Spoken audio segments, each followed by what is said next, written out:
కాకినాడ జిల్లాలో చిన్నారి జ్ఞానేశ్వరి అదృశ్యమై 8 రోజులు గడుస్తున్నా ఆచూకీ లభ్యం కాకపోవడంపై కుటుంబ సభ్యులు ఆందోళన చెందుతున్నారు. పాపను ఎవరైనా అపహరించి ఉంటే దయతలచి తమకు అప్పగించాలని చిన్నారి తండ్రి గణేష్ 2 చేతులు జోడించి వేడుకుంటున్నాడు. తమకు ఎవరితోనూ శత్రుత్వం లేదని గుండె లెవసేలా ఏడుస్తున్నాడు. పాప కనిపించకపోవడంతో దిక్కుతోచని వాళ్ళమయ్యామని కన్నీరు మున్నీరవుతున్న గణేష్తో మా correspondent Kameswara Rao face to face.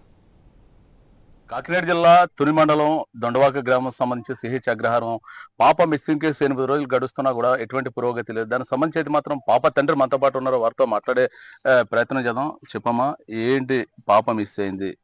మీరు ఎప్పుడు కనిపెట్టారు? ఎంతసేపులో పోలీస్ కంప్లైంట్ ఇచ్చారు? పాప కనిపించకపోవడం 11:50 కల్లా అప్పచెప్పాను సార్. 11:50 కల్లా అమ్మగారికి అప్పచెప్పాను. 12:25 కల్లా నాకు ఫోన్ వస్తుంది సార్. వెంటనే ఇమీడియట్ నతికేసింది సార్. ఎంతసేపులో మీరు? 35 నిమిషాలు పడ్డాయి. 35 నిమిషాలు కాల్ రావడం, నా ఫోన్ రావడం సార్. తర్వాత ఊళ్ళో వాళ్ళు కొంతమంది మొత్తం అంతా కలిపి నతికాం సార్. ఎక్కడ దొరకలేదు. ఎన్ని గంటల సేపు పాపను మీరు వెతికారు? 6 గంటల దాకా నతికాం.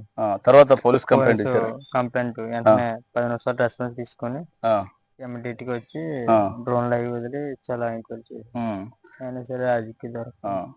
అంటే 8 రోజులు గడుస్తుంది. దానికి సంబంధించి పాప సంబంధించిన మీకు ఏంటి, ఎవరి మీద అనుమానాలు ఏమైనా ఉన్నాయా? అనుమానం అంటూ గొడవలు ఏమీ లేవు. ఇంతమంది కారు ఇష్యూ ఒకటి జరిగింది. అప్పుడు ఇంకేమీ లేదు. ఏంటి కారు ఇష్యూ ఏంటి? అంటే వేరే వాళ్ళు లీజ్కి ఇస్తే తాటలు పెట్టేసారు. ఒక విషయం తప్ప ఇంక వేరేది ఏమి లేదు. అంటే ఇప్పుడు మీకు మీ బంధువర్గంలో గానీ మీ చుట్టాల్లో గానీ ఎవరైనా పాపం తీసుకెళ్లి ఉంటారని నేను డౌట్ పడుతున్నారా? అలాంటి ఫ్యామిలీ గొడవలు ఏమీ లేవు. పెద్ద గొడవలు ఏమీ లేవు సార్. చిన్న గొడవలు కూడా ఏమీ లేవు. అంటే మిమ్మల్ని పోలీసులు విచారించారని తెలిసిందే నిన్న. అంట మిమ్మల్ని మీ పేరెంట్స్ ఏంటి గొడవలు ఏమన్నా ఉన్నాయా ఇలాంటి ఏమన్నా జరిగాయా అని ఎంక్వైరీ చేస్తారు. అంత ఇంకేం లేదు. ఇప్పటికే మీ ఫ్రెండ్స్ అందరినీ కూడా పోలీసులు ఆధీనంలో తీసుకుని విచారిస్తున్నారు అంటారు. ఏమైనా అనువాళ్ళు ఏమైనా దొరికాయా? ఇంకేమీ దొరకట్లేదు. ఏం దొరకలేదు. దీనికి సంబంధించి పాప మీ ఎంత విస్తీర్ణం? మీరు ఉంటున్న తోట ఎన్ని ఎకరాలు? 40 ఎకరాలు. 40 ఎకరాలు. అంటే ఫినిషింగ్ దాటి పాప వెళ్ళింది, ఎంట్రుకలు ఉన్నాయంటున్నారు. అవును సార్. అంటే ఆ ఫినిషింగ్ దాటేటప్పుడు పాప ఎంట్రుకలు, పాపతో పాటు కుక్క కూడా వెళ్ళింది, మీ సొంత కుక్క. అది కూడా ఎంట్రుకలు ఉన్నాయి ఫినిషింగ్ కి అని అంటున్నారు. మీకైనా దాని మీద డౌట్ అయినా వ్యక్తం అవ్వలేదా? చూసాం సార్. చూసిన దాన్ని బట్టి తెలిసింది సార్. లేకపోతే అంటే ఫినిషింగ్ దాటి ఉంటుందా పాప? అది అర్థం కావట్లేదు సార్. ఎంత దూరం వెళ్ళడం అన్న సాధ్యం కాదు. కానీ ఎలా వెళ్ళింది అంటే మీ ఇంటికి ఫినిషింగ్ కి ఎంత డిస్టెన్స్ ఉంటుంది? 1/2 కిలోమీటర్. 1/2 కిలోమీటర్ పాప నడిచే అవకాశం లేదు. మొత్తం మీద మీ అనుమానాలు ఏమైనా ఉన్నాయా ప్రస్తుతానికి? అనుమానం అంటే ఏమి లేదు సార్. కానీ ఎవరి మనసులో తెలియదు కదా.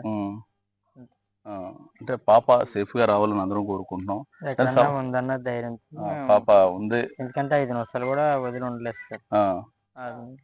పాప తండ్రి గణేష్ అయితే మాత్రం చెప్తున్న పరిస్థితి మొత్తం కూడా గత 8 రోజుల నుంచి కూడా పాప కోసం వెతుకుతున్నాం. అయినప్పుడు కూడా ఎక్కడ పాప ఆచూకీ దొరకలేదు. మాతో పాటు పోలీసులు కూడా ఇంచుమించుగా 150 నుంచి 200 మంది దాకా పోలీసులు కూడా మొత్తం సెర్చ్ ఆపరేషన్ జరుపుతున్నారు. పాప ఆచూకీ అనేది ఎక్కడ దొరకని పరిస్థితి. మాకు శత్రువులు అంటూ ఎవరూ లేరు. మాకు చిన్నపాటి తగాదాలు తప్పించి పెద్ద స్థాయి తగాదాలు ఉన్న శత్రువులు అయితే మాకు లేరు. పాప అయితే మాత్రం మిస్ అయింది. పాప క్షేమంగా వస్తుందని ఎదురు చూస్తున్నాం అని చెప్పి తండ్రి గణేష్ చెప్తున్న పరిస్థితి. ఇది ఇక్కడ ఉన్న తాజా పరిస్థితి.